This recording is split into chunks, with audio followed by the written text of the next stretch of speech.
So I'm like kind of at like that stage where I can take risk and go for something big, which is, what I did with joining Norton. But then I get there and I'm like, I didn't really take a risk. I didn't take a risk. I joined a company that it's more structured, more advanced than anything I've ever been exposed to. It maybe not the best at everything, but my God, from my standpoint, it's better than anything I've ever seen. This is a show for anybody that has something that they want to say. It's going to be full of people with a lot of energy, CEOs, OEMs, vendors. Best practice ideas in this industry and of neighboring industries. We're talking to people that are on the cutting edge of processes, management. Serial entrepreneurs, authors. We really have a feast of all different types of senior level people. A cornucopia, as it were. A plethora, maybe. Grab a pen, grab a cup of coffee, and have a seat. Start writing. This is GarageCast.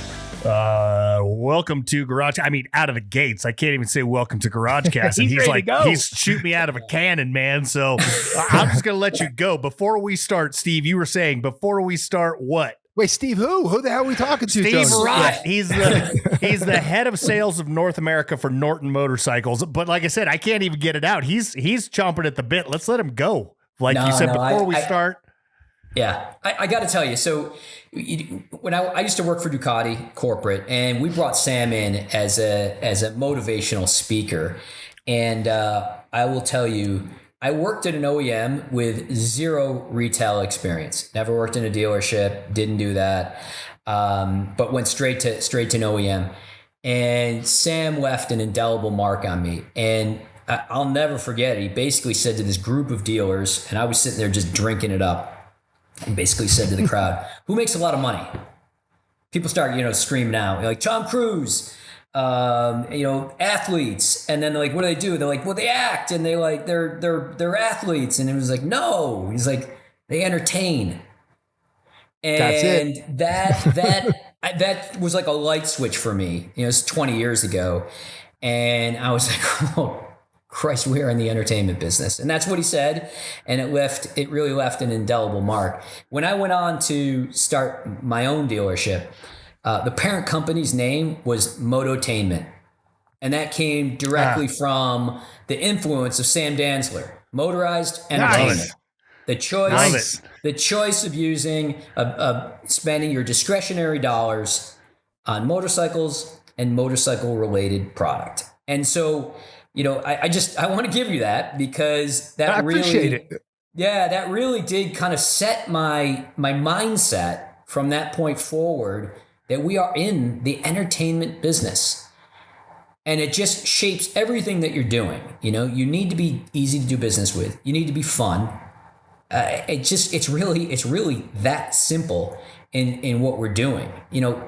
Motorcycling itself is inherently dangerous, but that's what makes it thrilling. So we need to do everything. I always explain to people, I said, 3% of the population has a motorcycle license. You're in rarefied air. You need to do everything in your power to make it inclusive, because it's just you're such a minority of the population that's out there. So, I just want to start with that one because, we can go into my history and that kind of stuff, but you really did kind of shape my thought process on how to look at this industry like 20 years ago. And I've used that as an impetus for what I've done since. So, well, I appreciate that. That's why I was so excited to say that. That was when I got to Lemco. That's when the philosophy entertainment came into play. We're trainers, but we're entertaining trainers. That's the goal. Because if you've ever sat in the room with a trainer who's boring, you're like, well, I'm ready to go now, 10 minutes into the speech or 2 minutes into the speech, right? But if you're being entertained while being educated at the same time, that's the whole philosophy. So salespeople should be entertaining while hopefully selling somebody a motorcycle. And Steve, I always remember Ed Lemko saying, give me the list of why people tell you shouldn't own a motorcycle. And that list is 1 million things long. And then you look at, well, what's the other side? Because it's thrilling, it's exhilarating, it's entertainment, it's where I want to spend all my time and discretionary income. And if we don't bring that to life in the dealership, all we're doing is selling widgets, and people don't need to buy a widget that's $40,000 and goes 200 miles an hour, right? Exactly right. Steve, it's funny you bring that up because sitting in that very same auditorium was Arun Sharma from Moto Corsa. And everybody in the industry knows Arun. We've had him on this podcast a million times. He's absolutely hilarious. And he's playing in the Ferrari space these days. And he wanted me to come give that same presentation to his Ferrari dealership. And you know how I am with auto guys. I'm like, I don't know about this, man. But he's like, come on, it's going to be great. But turns out he couldn't wrangle his sales guys to want to sit in any kind of a training, which kind of shocked me, right? Because he is all entertainment, but he kind of embodies everything you're talking about with the entertainment that leads to the sales. So anyhow, you had some sales accolades for yourself that we're going to get into here in just a little bit. Yeah. But Tony, you want to go back to the intro, Tony? Steve, can I have my program back really quick for 1 second? Sure. So hey, listen. So for everybody out there, Steve Radt, head of sales for North America for Norton Motorcycles. Let's talk about the long ride you've had in this industry. I mean, you were talking Ducati, and then you went for dealerships, moto trainment. Let's start back of how you decided to get to Ducati. Were you always an enthusiast? Give us your history, how you got here. Yeah, no problem. So I went to school for engineering, and I always tell the story. The Ducati 916 came out on the cover of Cycle World magazine. And I said, I have to work. Time out. Yeah. For our listeners out there who don't know what a Ducati is, how would you describe a Ducati into the motorcycle industry? Where does it fit? That bike was kind of sex on wheels, if you will, when that came out in 1993 when it debuted. That designer Tamburini, he designed that bike for like 10 years. People don't really know what the design cycle was at that time, but that was a concept that was 10 years in the making, and it really was such a game changer. Just dripping in Italian sex appeal. Absolutely. That poster with the Ducati in the crate. In the crate, absolutely. On the wall. On the wall. It's funny you say, what is Ducati? And you hear this. It's a Ferrari motorcycles. I kind of liken Ducati's like the Porsche of motorcycles. If you look at their whole lineup and the parallels you can draw, it's far more similar to what you see with Porsche, who I really think is kind of the gold standard when you look at kind of the dealer network, dealers' profitability, things like that. There is a lot to look at in Porsche. And I'll go into this when I went to the car side and had that ability to kind of observe what's going on in the automotive industry.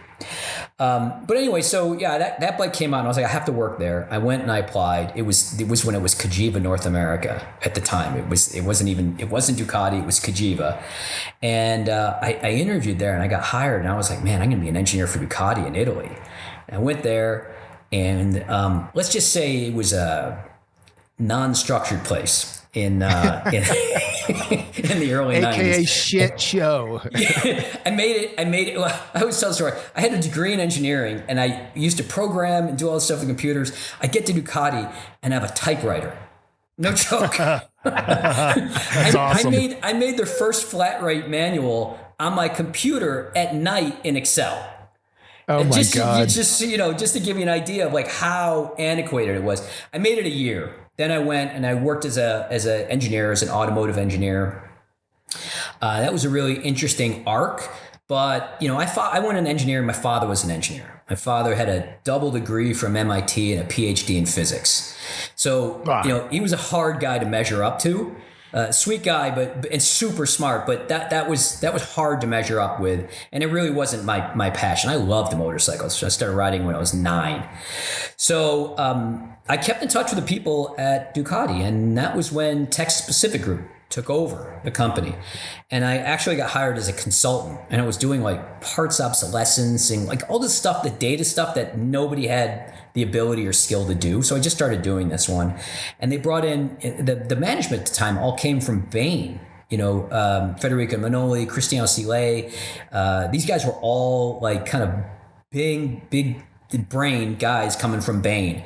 And I got an opportunity to work with them, and they basically offered me a job within like a month or so. Like, I kind of met them, they met me, and it was like they offered me a job, and I got to work directly with the managing director for the US. And I got to observe everything: product planning, production planning, a market analysis. And so the company went public, and I did all the stuff for the IPO.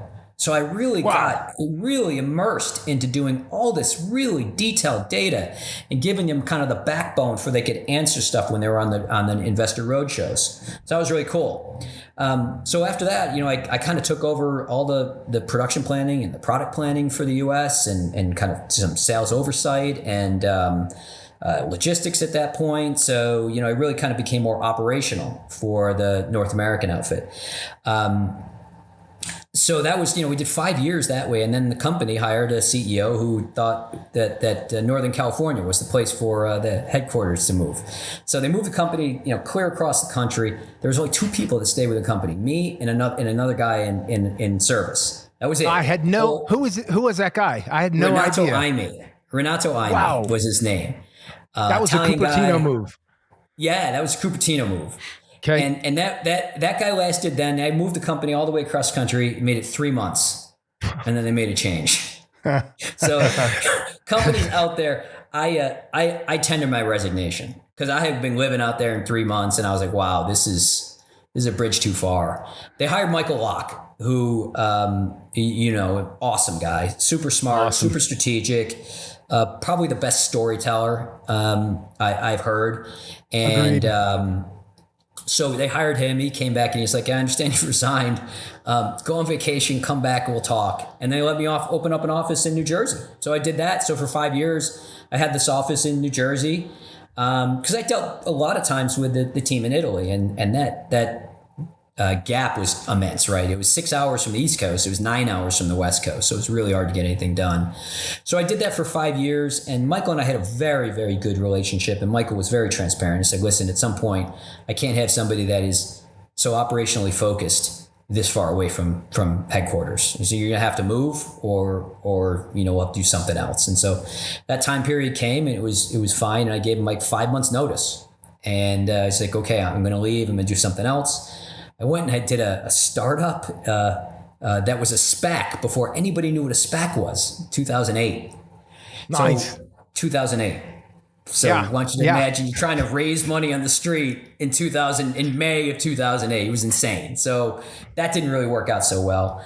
The dealership in New York had gone through a transition, had absentee owners, very difficult, as you guys know, and even more difficult if all you have is one dealership. In New York, and they didn't have a general manager. So my name got floated, and I was like, I looked at it, I was like, wow, this place is in shambles. This is gonna be a tough go. So I went there, and I was like, you got to put money into this business. He's like, yeah, I'll put money in. Before you do, I have a question for you. Yeah, your first reaction coming from, you got an engineering background, you go to the sexiest Italian motorcycle company at the time that's out there, right? Michael Locke comes in, he starts working with us. If you remember, we started those 4 Ducati groups. He's clearly wanting to ramp up the business. Now you find yourself in a retail environment from the OEM environment, and it's in shambles. And your first thought coming from an OEM was what about retail or retailers? I got to tell you, sometimes in life, ignorance is bliss. That's a great line. You just don't know what you don't know. Yeah. So this was kind of this thing, like, I just kind of dove in. I mean, I just did a kind of more methodical things, just thinking about what we needed to do, some kind of basic process. But realistically, it was chewing gum and Band-Aids, to be honest, because it had faltered to a point where it was really rough. So like after a month, I wrote the owner report and I said, you've got 3 options. You can put the money in, you could sell it, or you can close it. So we cannot sell our way out of this. This is not possible to do this. So he said, well, sell it. So I was like, okay, I'll try and sell it. That was a crazy run. Every time we get somebody to the table, he'd raise the price, and we have every day that went by, it was 1 day less on the lease. So it was kind of like, it was really rough. So after going through this for almost a year, I said, you know what, I'll buy it from you. So then we went through and we went through this kind of dance. And so finally I was like, listen, sell to me by December 15th of 2010. and or I walk out the door. And when I do, all the employees and all the relationships, because the only reason we hadn't been closed was because of I had the relationship I had with the OEMs and with the banks and with the landlord. And so sure enough, nothing happened. I put a closed for construction on the window. We walked out, and then I went to the landlord and I said, listen, whenever you get when you get the eviction sorted, whatever it is, I'll sign the next day. Took 5 months to go through all that. I literally signed the next day. Had to do all new applications with the OEMs, to Ducati and with Triumph, and had to start from scratch. And it was kind of like this dark cave I walked into. That was in May 2010. I did all the own construction myself. I just would go in at night because it was a silent building. It was an office building. So I did all the work myself. And then I opened up in like July of 2010. It took me 2 months to kind of get it cleaned up. And then I had to hire all new staff and do everything. And then I had to fire everybody. No, I mean, some people came with me that I had before, but I it's like with technicians. I mean, they kind of disappear, right? Dealership closes, they're gone. So getting all new technicians and all new managers, service managers, and Marcos stayed with me, as you made reference to Marcos before. Marcos was my rock. He's my ride. He's the muscle. He's if you think about New York, New Jersey, and who's bringing the muscle? Oh, here comes Marcos. He's the muscle, right? Yeah. Every 20 club, anybody knows me and my stature, and then sees Marcos, you see it. I'm 5'1", Marcos like 6'2". So yeah, it definitely was perceived as my muscle. It's awesome. Yeah. So anyway, long story short, I ended up getting the dealership, and I just it was pure relationships, grunt, and luck, is how I got it. Cause I didn't come from money, and I came from the motorcycle industry. It wasn't like I was, super well compensated and had a huge nest egg, but I'm a saver at heart. And that ended up getting the dealership that way. There's a whole other, series of things that gave me the confidence to do that. Hey, explain something. Go back. You said you're a saver at heart. Explain that to me. So, my parents were older when they had me. They were Depression era kids. My father's born in 29. My mother was born in 1930. So they had kind of saver mentalities, and that kind of passed along to me. So, if you know me, I'm a conservative person. I'm fiscally responsible. I carry minimal debt in my personal one, and I kind of save money that way. And this was really kind of not to be crass, but like a ballsy move for me was doing this dealership. It really was. But, my sister passed away, and she left me like $30,000. And I was like, I have to do something meaningful with this. I always wanted to have my own business. I don't know when I'm going to get a shot. And New York City is super appealing. I live directly across the river, and the old thing, if you can make it there, you can make it anywhere. And so the idea of really putting it out there and going into Manhattan, where dealerships have serially failed in Manhattan. I mean, there's a long list of dealerships that have just failed.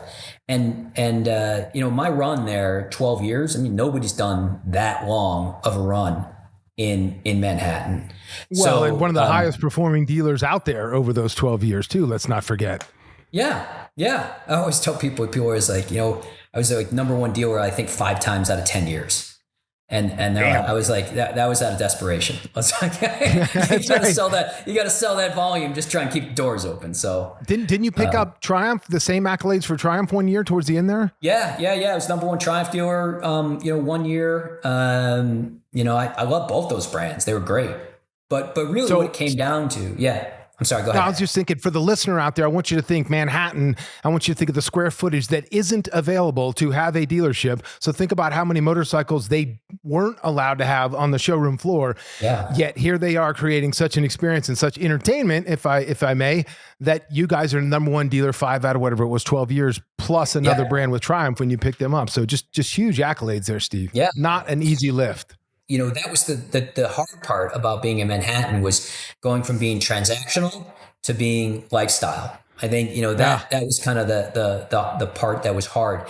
If you came to the store, you would see that, we had everything. We had the Ducati snowboard, the Ducati bicycle, Ducati luggage. We had everything that go through to try and give you kind of this immersive experience in being a lifestyle brand. And we tried to do the same thing with Triumph. I mean, the one thing that was probably my favorite part was building custom bikes. Yeah, financially it didn't make sense, but we were probably the most prolific franchise dealer at building customs. We did tons of Ducatis, tons of Triumphs, and it really became kind of a calling card. And we had whole sections on the website with that one. So if you could dream it, we could make it happen. And I think again that was more solidifying what you could do with your motorcycle, as opposed to, if we did 20 custom bikes out of 300-400 bikes a year, that was a lot. So it was a small percentage, but it did give people that kind of vision for what could be done. Well, I think that's important too. You and John Beldock, I remember John Beldock here in Denver, Colorado, had Aerico Customs, I believe it was called. And same idea, customizing the bikes, giving you a vision of what's possible. And then most people would buy the stock and build it up the kind of the way they want it. But somebody would always come by and buy that bike. But it's eye candy, right? I remember going to your store on the dealer visit and I was just like, oh my God, I want everything on the showroom floor. It's incredible. Yeah, that was a lot of fun doing that one. Cause when I worked for Ducati, I got to do some bit of product development. I always say like there wasn't a bike that came into North America that didn't come through my spreadsheet. And then, there was like 12 bikes that I'd be like, yeah, I did that one. Yeah, I did that one. I did that one. I would write up the pitch on what we wanted and what was specific to the US market. And typically they'd end up rolling it out globally anyway. But that's kind of like really kind of the fun part. I look at myself as like an aspiring designer. So that was my favorite part of owning the dealership as well. I mean, all back to that 916, that poster of the 916. But there was really something fun about having that kind of intimate conversation with a customer about building and what they wanted. That was always fun to go through and kind of make that a reality. That's awesome. Yeah. Hey everybody, Schooley with Garage Composites, and I'm excited to announce the registration for our Managers Training Academies are now open. We have our General Managers Academy. It's a 12-month long program, 4 different sessions. We have our Sales Managers Academy, 3 different sessions. It's a 9-month program getting into the sales department. We also, for the first time, have a marine-specific Sales Managers Training Academy also starting this fall. Also includes our Parts Managers Training Academy and our Service Managers Training Academy. They all start this fall, 2025, going into first quarter of 2026. Hit me up, Schooley@GarageComposites.com for more information, or general info@GarageComposites.com, or quite frankly, just go to the website, sign up your manager. Let's see them out here this fall at Garage Composites Managers Training Academy. Okay, listen, crazy Dantzler. We have hit on so many of these questions already, and just that the first question out, away. First question out, man, he hit like 1 through 5. So let's try and catch up. I would venture to say we're somewhere from the transition of the dealership to this, but I don't know. Sam, what are you thinking here? I say, Steve, let's talk about Polestar, because that kind of gives us a launching point into where you are now with Norton. So tell us a little bit about Polestar, how you ended up an electric car company, and what was the impetus 100%. For going that direction? So, after 10 years of dealership ownership, I will admit that, I came into this business undercapitalized, and I don't need to tell you guys that if you come in undercapitalized, it's real hard to get there. So, it was a grind. I tell people, I said, if you want to ask me what my superpower was owning a dealership, it's cash flow management. But that's exhausting. So, I did that. Yeah. I did that for 10 years, and it was like, it's real hard to say, because Manhattan gets more difficult every year. It doesn't get easier. And this motorcycle industry doesn't get easier. The margins stay the same or go down. The volume has basically been stagnant for a decade, right? So it was kind of time to do something different at that point. So I ended up selling the dealership, and I sent it to a group that has a bunch of dealerships and a bunch of businesses. They're really well capitalized. They have their hands in a lot of different things. That Warhorse Group who, you know, is sponsoring the Moto America team. I'm just kind of like this kind of massive organization in there. So I did sell to them, which is great. And then it was kind of, what do I do next? You know, I was, I can't sit on the couch. I didn't make enough money to retire. So I was always kind of passionate about EVs, even when I was in college, going back many years. So Polestar is an interesting one because, you know, full transparency, when you come from the motorcycle business, you think you can't cut it in the car business. You kind of had this idea that you can't cut it. Then I was like, I went for it. I got this job. I basically did a phone interview on a Thursday. They asked me on Friday if I could come in on Monday. I came in on Monday. They gave me a job offer on Tuesday. I was like, well, that went quick. I was unemployed for like a week. And so, you know, I went there and I was in network development. And, you know, the parallels between doing a EV startup, kind of luxury, premium EV startup, is that, you know, it really becomes, yeah. Sorry, got some good New York scenic. I live in an urban area. I mean, yeah. I mean, like we're just jackhammering right outside my window. We got dogs. We got sirens. This is total. Are you in New York City doing this? I live in Hoboken, which directly across from Midtown. So, you know, arguably the Sinatra land. Yeah, there you go. Okay, pick it back up, everybody. So there you go. Tony's got moose bugling in the back with elk and everything. So. Yes, true story. God. All right, pick it back up. So we were just at. So then, you know, I joined Polestar in network development. And at that point, you know, basically had appointed 2 or 3 dealers in the U.S. and they had these aspirations to go to like add 30 dealers. So they really needed to add a bunch of network people. My boss came from Harley, so you know I didn't have the stigma of coming from 2 wheels when my boss came from 2 wheels. So it worked out great, and we connected and we hit it off great. And we're still friends to this day. So you know, I was doing network development there, and at the end of the day, I mean, analyzing a market is analyzing a market. It doesn't matter if it's washing machines, 4 wheels, 2 wheels. I mean, just you get the data, you kind of go through it.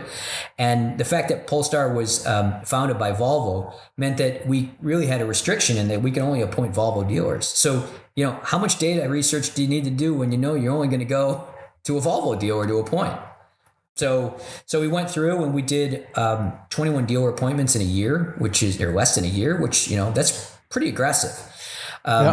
My boss left. I applied for the head of network, so I got the job as the head of network development. Then the head of sales left, and we didn't have a head of sales. And I was like, "Hey, I've done this job before. Do you need me to look after sales?" And they're like, "Yeah, would you do that?" So they made me interim head of sales. So now I was head of network, head of sales, their car company. Tony, I want you to think about, you got the engineer as the head of sales and the head of networking, right? That usually doesn't work out well, but hey, man, keep going. So many things wrong with that. Yeah. So, and I mean, listen, I like network development because it's strategy. It's really strategy. It's where the direction of the company kind of comes from, is in that network department. You know, when you're in network, you say you get the network you deserve. And I think that's, you know, kind of an important way to look at it when you're doing that. And network at an OEM, it's arguably the most important department in the company, because, you know, we have these franchise dealers that are our partners. We have to look after these partners. We have to be true to these partners, but we also need to get the performance out of them as well. So it's a really important role in there. So I really like that one. Sales is kind of like, you know, hero or zero, 30 days apart. What have you done for me lately? You know, and it's super critical, but like you said, you kind of have to be wired as a sales guy. And so it's a tough position to be in, especially the car business. It's high pressure. There's no question. Yeah, you're mirroring comments made by Tom Dahl, who was the former CEO of Subaru when we had him on our podcast. Same thing, like the network is everything to them. If they get the right network, we know they take care of the customers and all that kind of stuff. And it's 100%. Not easy. Yeah. No. We can talk about the strategy for Norton, because that's, you know, the experience I had from owning a dealership, working in an OEM, and then working on the car side, doing network development from scratch. You know, it's kind of really shaped my opinion on what we need to do. So anyway, so that being said, EV car business, 2024, 2025. Kind of a tough place to Timing's live. everything. Man, in 2021, when I joined, I looked like a genius, right? I mean, think about that. You go into the car business in 2021 and you go into EV. Yeah, every manufacturer had, by 2030, we're going 100% EV. So, you look at it that standpoint, I was like, man, I really couldn't have engineered this better. This kind of path to four wheels. Fast forward a couple years and maybe those decisions don't look as profound. Then I became just basically exclusively the head of sales, because at network side, we really weren't adding dealers. Very hard to add additional dealers in. So the focus became just on sales. That again, not the most exciting. It's exciting, but it's kind of repeat, right? Sam, you said this. He goes, the hardest part of owning a dealership is doing the same thing every day and keeping it repeatable every day. And that's sales. It's mind-numbing redundancy. Yeah. Absolutely. And putting on the show every day. You don't get to take a day off from the show. So, Norton kind of came out of the woodwork here. A friend of mine was approached and he said, I'm not your guy, but I got your guy. And that was me. And so it kind of got turned on to that. I started talking to them and I'm like, Norton, everybody kind of knows the patchy history of Norton. And I'm like, no, pass. I'm out. So I ended up talking to them more and more because I really love that one. And then my boss, his name is Richard Arnold. And he was the former CEO of Manchester United.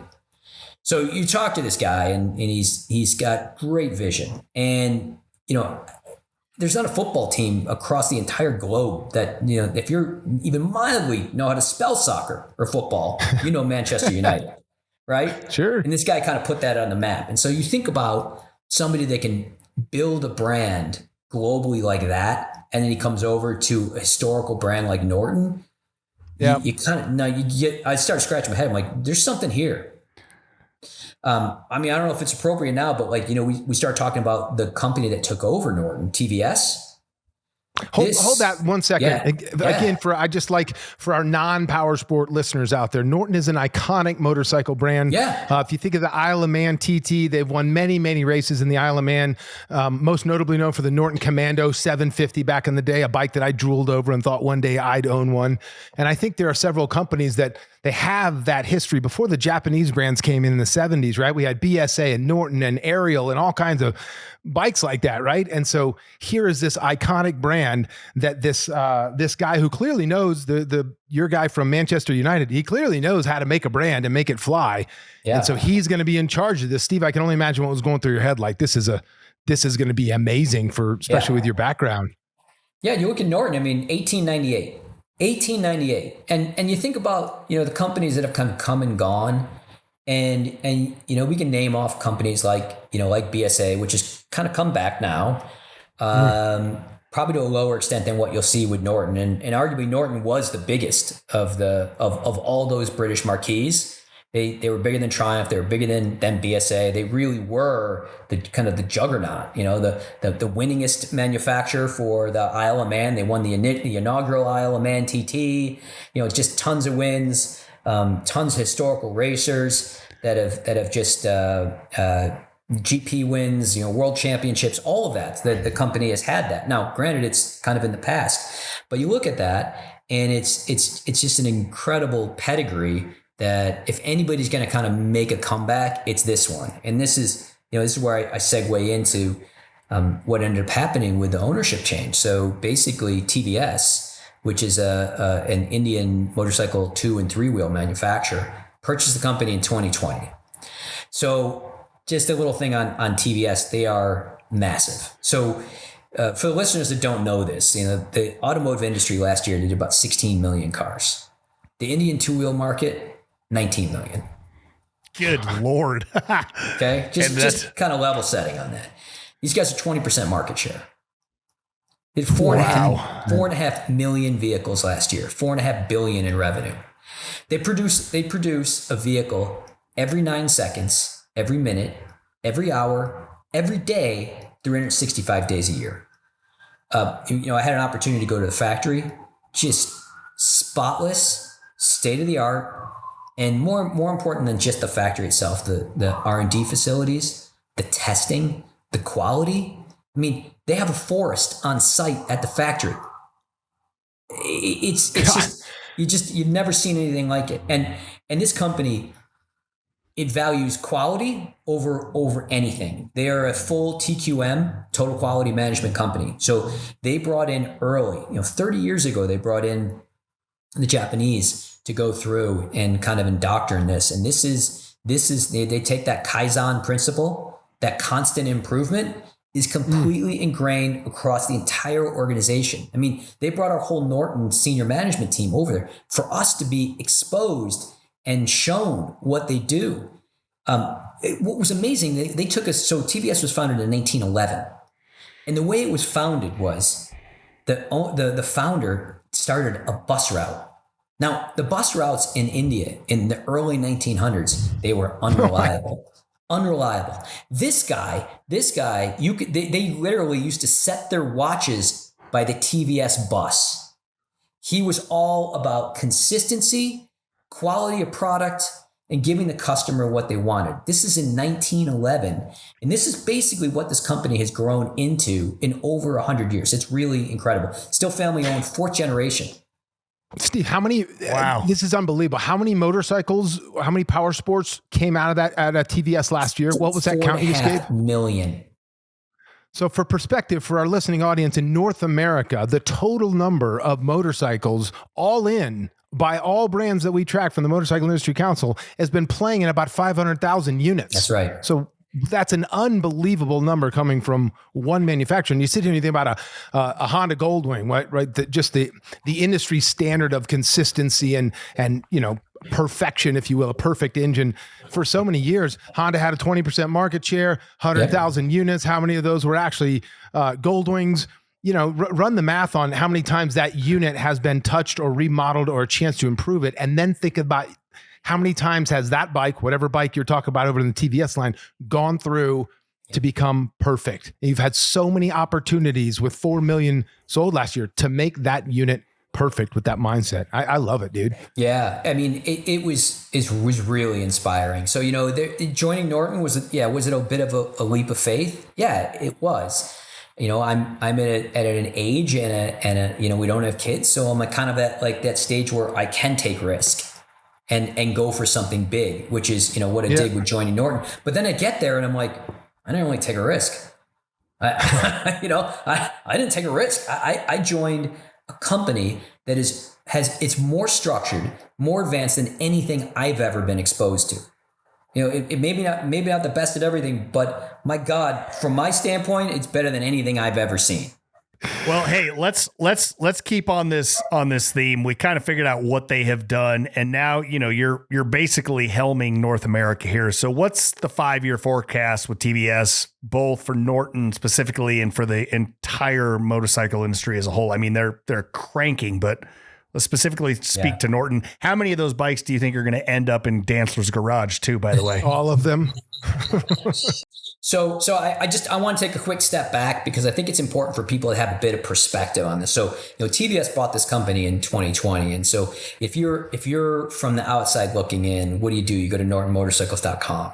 You see an old logo, you see legacy motorcycles, and you're like, yeah, that's cute, whatever, it's something. But that's not it. I kind of explained to it, it's like an iceberg. You only see that little bit above the water, which is the website and the product. But underneath it is an immense amount of investment. These guys have put over $250 million investment into this company. There is a full cadre of products that are coming. So when you see at EICMA, we will launch all brand new brand and 6 new models. It will be a immense splash. It won't just be kind of a little bit of intro. And I think what they've done is they've hired a really good selection of people. So, our CTO, his name is Brian Gillen. You may have heard of him. Came from MV Agusta, American, actually grew up in the same town as me. That's shocking. And then we have designers that came from Ducati, from Kiska, the outsourced design for KTM and Husqvarna. And then Sudarshan, our global CEO, 36-year-old, educated at Wharton, I mean, really has a global view, but knows this U.S. market. He knows everybody. He really does. So, the ability to go through and kind of touch the captains of industry, if you will, is right there for Norton to tap into. This is stuff that you just wouldn't be able to do without the structure that we have and attracting that. So I just want to take just a step back. So like when you see us at EICMA, you can go to Norton.com and there's a countdown clock on there for this debut of what's going to happen with this company. 2 months, 30 days. Norton Resurgence starting in 2 months, 30 days. Exactly. Super cool. Yeah. So, I mean, if you see, like you look at our Instagram, like we pretty much purged everything out that was there before. Now it's only snippets of what's coming of this resurgence. So that's what it is. So Tony, to answer your question, the U.S. is an integral part in the success for Norton Motorcycles. We have aspirations of hitting a break-even point in 26 and then trying to hit to a profit level in 27 and beyond. So it's super aggressive in what we're doing, and that U.S. market is absolutely critical. So, as we launch, we have a dealer base in the UK. We have about 12 dealers right now. We'll grow that up a bit, and then we're going to go forward in France, Germany, Italy, Spain, and of course, the US and Canada and India. So that's kind of the baseline of where we'll go. We might seek a distributor model in some of these other countries, maybe the Nordics and things like that nature, similar to what other manufacturers have done. But that's kind of the plan as to what we're going. Does that answer your question? Yeah, totally. I mean, that's a really good succinct answer for sure. Do you think that you're gonna? In my head, I've got TVS over here on the right, and I've got Norton over the left, and Norton's getting all the support necessary from TVS, as opposed to them collectively growing together. Do you think the pace is going to be collective at the same time as these brands grow, or do you think they're going to fuel you with whatever you need so that you can grow here in America as you need, without their involvement? It's an interesting one. So. Many of the TVS products are sold for less than an iPhone in India. So, but we all know that, as you go premium, the potential profit goes up. They're not dumb. They see this as an opportunity. India is a huge growth opportunity with the middle class there and everything else. So basically many of the things that we will do to create a premium experience for the consumer can then get absorbed by TVS. So there's a real benefit for the parent company as opposed. So what do we get? They have a workforce of 40,000 people. I mean, it's incredibly large. So do we get resource? Yes, we can get resource that way. And again, being TQM, these guys are super analytical, super process oriented, like nothing I've ever seen. So we get that benefit as well. So I think it's really a symbiotic relationship. Yeah, that's cool. Yeah, that's super cool. I'm on the heels of that. Let me just go backwards one sec, Tony, and then I'll turn it right back to you. I'm just thinking about as we talked about BSA and Excelsior Henderson and Royal Enfield and like brands that have been resurrected from the past. Do you think it's just a matter of it's clearly you have the heads of state, you have the people who know how to make it work, but I think a lack of funding for a lot of these brands historically through the years. I mean, how many times Eric Buell's nice dude, cool product, but when he's out on his own trying to resurrect the brand again and again and again, right? I think obviously the funding is there for you guys. Do you see any other obstacles, whether it's competition? Like, are you guys going to be trying to go head to head with a lesser price point Royal Enfield? And don't be upset that I'm comparing the premium to maybe the less than premium on purpose, a price point brand. I think it's a super fair point, Sam. And I think Royal Enfield's done an exceptionally good job with the kind of the launch here and not launch in the US, but the presence here in the US. The dealers that have Royal Enfield speak positively of Royal Enfield as one of the brands that they have. I think what I can't disclose now, but there's a reason that we have the chief technology officer, Brian, that came from MV and has been kind of a staple in this industry and all the engineering prowess which is coming out of India. It's like these bikes aren't air cooled parallel twins. These have advanced technology with it that consumers want. You look at what a Ducati has or a an S1000RR and, engine brake control and wheelie control and traction control and cornering ABS. And I can just go on and on and on, seven access, it's just incredible, the technology. They will have nothing on Norton. Which I love, because Norton is such a classic, a classic look, right? Cafe racer, that Commando, right? And that's what people think of. But you got fully decked out sport bikes, a V4 SV, right? I mean, these are.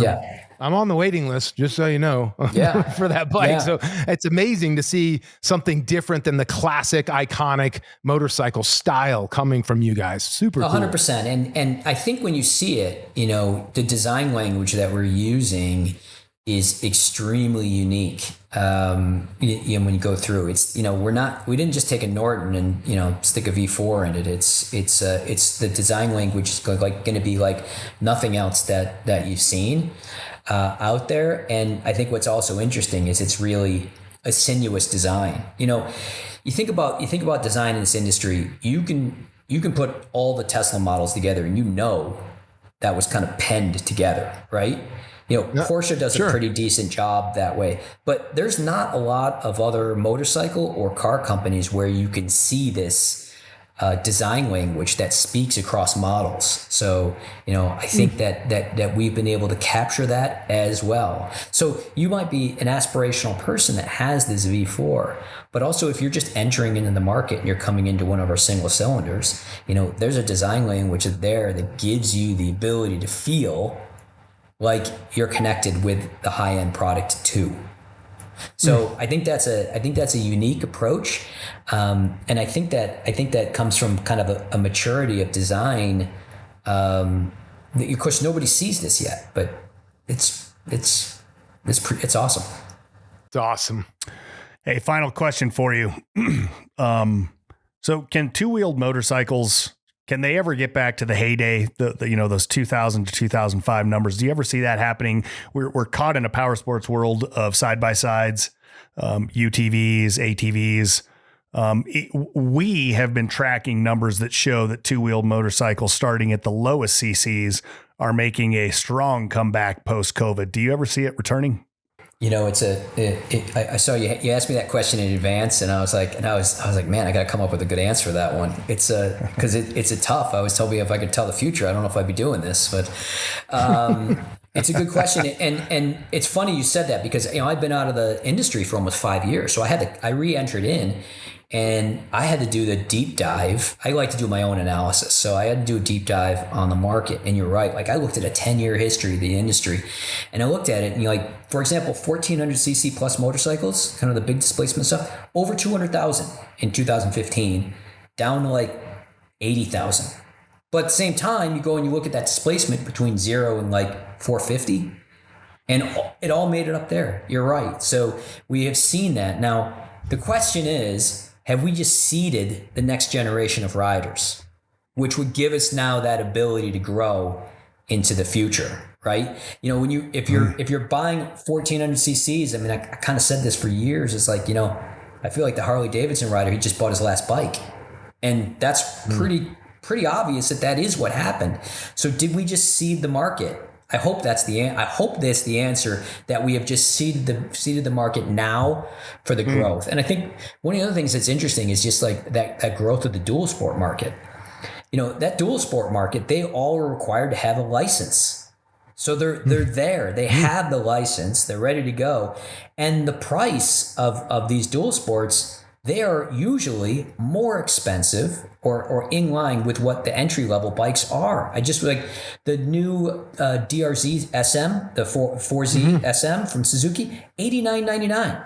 It's $9,000. Yeah. So I was thinking about, I was like, wow. I was like, that's a pretty penny. I mean, a cool bike. Love Supermoto, but looking at that, so if we can kind of get that one and we've seeded the market, then yes. But I've been a fan of the GarageCast, and believe it or not, I crushed 8 episodes on my last trip to London. And That's awesome.